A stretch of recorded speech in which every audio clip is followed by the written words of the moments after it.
guys, airport na kami ng Suvarnabhumi Airport ng Bangkok guys. Ayan.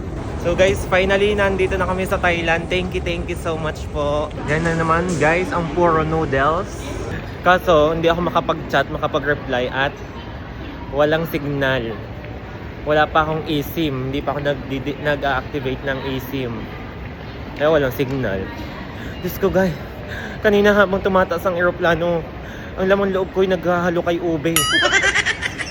Halukay ube yarn.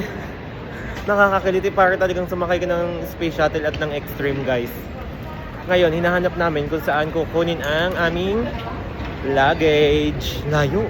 So guys, finally kakatapos lang namin sa immigration ng Thailand. Ayan, dito na kami. Kukunin lang namin ang bagahe namin. Then, sibat na sa hotel. Okay guys, nakuha ko na yung bagahe ko. Ayan na.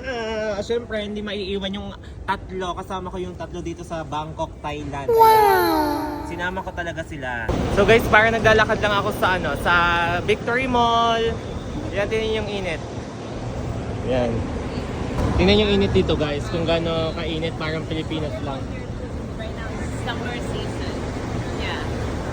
Say hi, Ate Sai. Yeah, sexy. Hi, C. Yeah. You're listening to Smooth 105 FM with So guys, ngayon nandito kami sa... Anong tawag dito? Nandito kami ngayon sa mall. Magpapapalit ako ng Thai baht. Yan, kasi hindi ako magagastos dito ang peso. Kailangan dito ay pera ng Thailand. Kaya magpapapalit ako ngayon dito. At bibili ako ng sapatos dahil bukang-buka ang sapatos ko. Butit naka-up down dahil dun sa glue na nilagay ko. Ayun.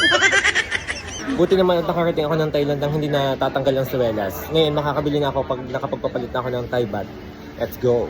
So ngayon guys, nakapagpapalit na ako ng Thai baht at makakabili na ako ng shoes with them. So guys, kakain kami dito. Hindi ko naman alam kung anong mga baso dito. Ayan. Ayan. Puro seafoods. Guys, bulang lang at ginisa lang ang gusto ko. Guys, tiyatawa na ni Ate sa yung aking sapat. irritated right now because it's already speaking. Look, Guys, nagsasalita na ang aking sapat. I'm not laughing. I'm irritated. Just going to buy a new one because you're not. I'm not you're comfortable. You're fitting it what? The glue? And Look. it's speaking. Guys, yan, bibili ako ng sapatos.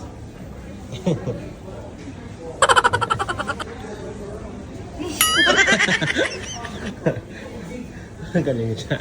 So guys, yan, bumili ako ng sapatos kasi nasira na dito. Social ka. Dayo ka pa ng Bangkok, bumili ka lang ng sapatos. Bibili ako ng sapatos. Tapon mo na daw yung luma mong sapatos. Throw that away. It's irritating. You're gonna throw it? Yeah. I will let it.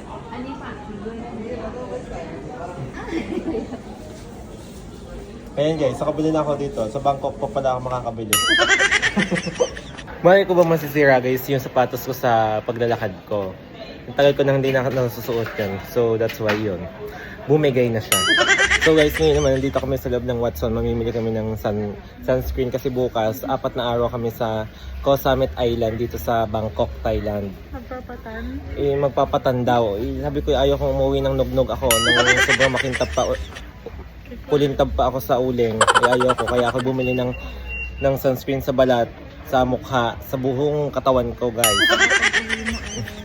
Shout out sa manager namin. Lagi nang pagtiyatanong ko kung magkano. Galit na galit. Ano, mahirap lang kami.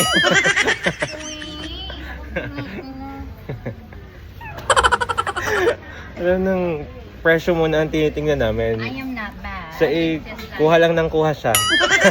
Sa 4 na araw, bawal akong mangitim guys. So guys, parang tanawan lang din dito guys. Kung ano ang Thailand at Pilipinas, iisang-iisa, pati ang weather, napakainit. Parang pamilihan lang din.